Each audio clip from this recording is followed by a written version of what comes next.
Breaking news చూస్తున్నాం. దేశాన్ని కుదిపేసిన NEET UG 2026 paper leak case విచారణలో అత్యంత కీలక పరిణామం చోటు చేసుకుంది. ఈ వ్యవహారంలో సిబిఐ సమర్పించిన సుమారు 20,000 పేజీల కంప్లీట్ ఛార్జ్షీట్ ను ఢిల్లీలోని రౌస్ అవెన్యూ ప్రత్యేక కోర్టు ఇవాళ పరిగణలోకి తీసుకుంది. 13 మంది ప్రధాన నిందితులపై నమోదు చేసిన ఈ ఛార్జ్షీట్ లో నేషనల్ టెస్టింగ్ ఏజెన్సీ లోపాలు, అక్రమాలపై సంచలన విషయాలు వెలుగులోకి వచ్చాయి. అయితే ఈ కేసును అత్యంత శాస్త్రీయంగా విచారించిన సిబిఐ కోర్టుకు సమర్పించిన దాఖలాల్లో పక్కా ఆధారాలను పొందుపరిచింది.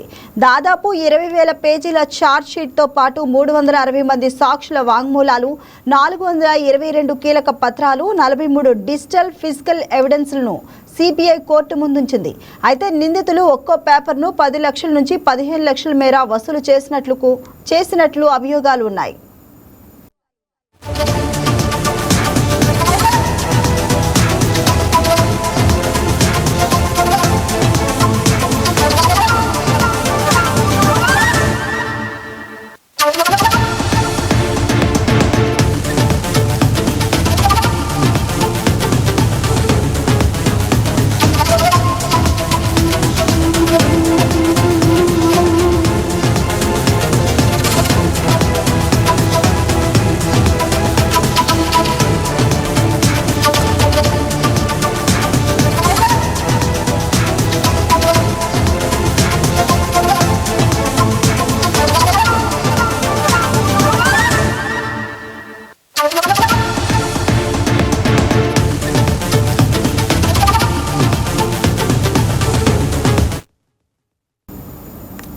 నేషనల్ టెస్టింగ్ ఏజెన్సీకి చెందిన 3 సబ్జెక్టు నిపుణులే కుట్రాపూరితంగా ఈ పేపర్ లీకుకు ఒడిగట్టినట్లుగా సిబిఐ ఆధారాలతో సహా ఛార్జ్ షీట్లో పేర్కొంది.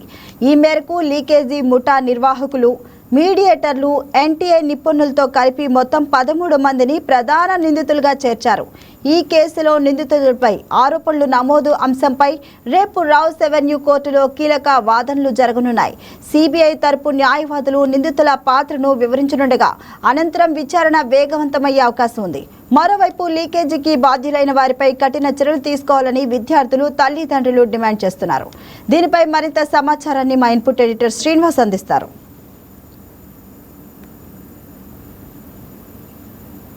రైట్, మనం చూస్తున్నాం కదా, ఏదైతే నీట్ పేపర్ లీకేజీకి సంబంధించి రాష్ట్ర కేంద్ర ప్రభుత్వం కొన్ని నిర్ణయాలు తీసుకోవడం జరిగింది. ముఖ్యంగా ఫాస్ట్ ట్రాక్ కోర్టులో ఏర్పాటు చేసి దాని ద్వారా 3 నెలల్లోనే మొత్తం విచారణ పూర్తి చేయాలి, అదేవిధంగా దోషులకు శిక్ష పడగా చేస్తామని చెప్పడం జరిగిందో కేంద్ర ప్రభుత్వం ఆ దిశగానే అడుగులు వేస్తున్నామని చెప్పచ్చు.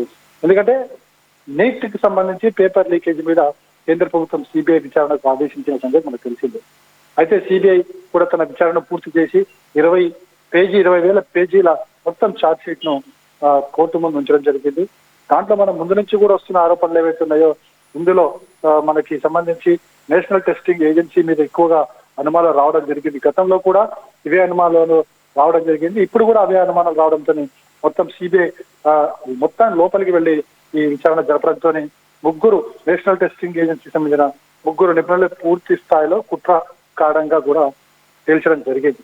అయితే మనకి ముందు నుంచి ప్రచారం జరుగుతున్నట్లుగానే ఒక్కో పేపర్ ను దాదాపుగా 10 నుంచి 15 లక్షల వరకు అమ్మినట్లు కూడా 10 లక్షల నుంచి 15 లక్షల రూపాయల వరకు కూడా అమ్ముకున్నట్లు, సొమ్ము చేసుకున్నట్లు కూడా సిబిఐ తన విచారణలో స్పష్టంగా పేర్కొనడం జరిగింది. ఎందుకంటే మొత్తంగా సిబిఐ విచారణ మామూలుగా జరగలేదు. ఎందుకంటే మనం చూసాం గత వర్షాకాల సమావేశంలో నీట్ పేపర్ లీకేజ్ వ్యవహారం ఏ స్థాయిలో అసెంబ్లీ పార్లమెంట్ కుదిపేసింది. సో వీటిని దృష్టిలో పెట్టుకుని పగడ్బందీగా కావాల్సిన సాక్ష్యాలన్నింటి కూడా సేకరించి కోర్టు ముందు ఉంచేందుకు సిబిఐ అధికారులు అయితే పూర్తి స్థాయిలో ప్రయత్నించారని చెప్పొచ్చు. దాదాపుగా 360 మంది సాక్షులను, అదేవిధంగా కొన్ని కీలక పత్రాలను కూడా సేకరించడం జరిగింది. మొత్తం కూడా ఫిజికల్ ఎవిడెన్స్ ను, అదేవిధంగా డిజిటల్ ఎవిడెన్స్ ను కూడా సేకరించి కోర్టు ముందు పెట్టడం జరిగింది. మరి ఇప్పుడు కోర్టు ఏదైతే కేంద్ర ప్రభుత్వం తాజాగా తీసుకొచ్చిన చట్టం ఏదైతే ఉందో ఆ చట్టం ప్రకారం వీరికి 3 నెలల్లో శిక్ష పడుతుందా లేదా అనేది కూడా చూడాల్సిన అవసరం ఉంది. ఎందుకంటే ఈ చట్టమే ఏదైతే యాంటీ పేపర్ లీకేజ్ చట్టం అవుతుందో ఆ చట్టమే స్పష్టంగా పేర్కొనడం జరిగింది. ఎవరైతే ఈ పేపర్ లీకేజీకి పాల్పడతారో వాళ్ళ మీద కఠిన చర్యలు ఉండబోతాయి అని చెప్పేసి స్పష్టం చేసింది. కాబట్టి ఈ చట్టం ప్రకారం ఇప్పుడు ఎవరైతే ఈ పేపర్ లీకేజ్ పాల్పడ్డారో వాళ్ళకి ఏ తరహా శిక్షలు పడతాయో చూడాల్సి ఉంటుంది. అంటే లీకేజీకి సహకరించిన అధికారులు కానీ అండ్ మధ్యవర్తులపై ఎలాంటి కఠిన చర్యలు ఉండనున్నాయి?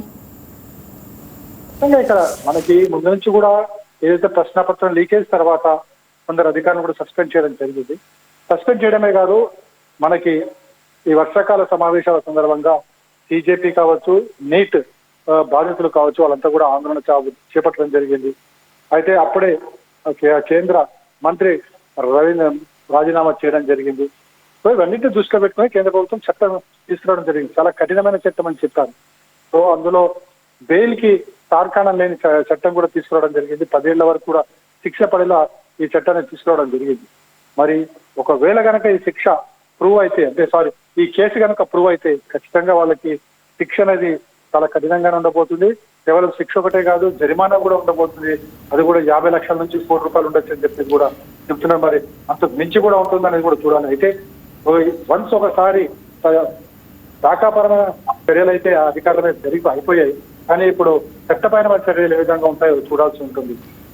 ఎస్ అంటే శ్రీనివాస్, రేపటి కోర్టు వాదన తర్వాత మరి కేసు దర్యాప్తులో కీలక మలుపు వచ్చే అవకాశం ఉందంటారా? కోర్టు విషయాలకు సంబంధించి మనం పెద్దగా ఇప్పుడు ప్రస్తావించడం కరెక్ట్ కాదు. ఎందుకంటే కోర్టు ఏ నిర్ణయం తీసుకుంటుంది అనేది కోర్టు మీదకే, మన కోర్టు న్యాయపద్ధతిని వదిలేయాల్సి ఉంటుంది. సో కోర్టు ఏ విధమైన చర్యలు తీసుకుంటుంది, ఏ విధమైన యాక్షన్ తీసుకుంటుంది అనేది చూడాల్సి ఉంటుంది. Thank you Srinivas.